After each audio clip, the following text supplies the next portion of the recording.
বাংলাদেশ ব্যাংকের মহানিরাপত্তা এলাকার কয়েক ভোল্টে অর্থ সম্পদ জমা রাখার ব্যক্তিগত সব লকার ফ্রিজ করা হয়েছে।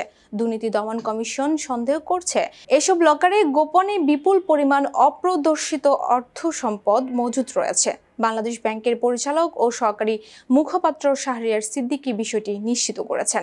এর আগে বাংলাদেশ ব্যাংকের নিরাপত্তা ভল্টে রাখা সব কর্মকর্তার সেফ ডিপোজিট সাময়িক সময়ের জন্য ফ্রিজ করার জন্য প্রয়োজনীয় ব্যবস্থা নিতে গভর্নরকে চিঠি দিয়ে দুর্নীতি দমন কমিশন, যাতে কোনো কর্মকর্তা রক্ষিত মালামাল লকার খুলে নিতে না পারেন। দুদকের পরিচালক কাজী সায়েমুজ্জামান মঙ্গলবার একটি গণমাধ্যমকে এই তথ্য জানান।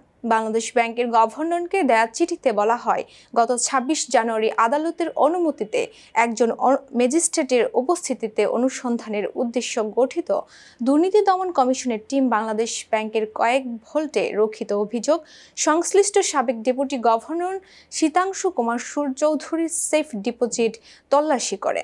বাংলাদেশ ব্যাংকের ভল্টে তার জমা করা ৩টি সিলগালা কোটা খুলে ৫৫,০০০ ইউরো, ১,৬৯,৩০০ মার্কিন ডলার, ১,০০৫.৪ গ্রাম স্বর্ণ ও ৭০ লাখ টাকার এফডিআর পাওয়া গেছে।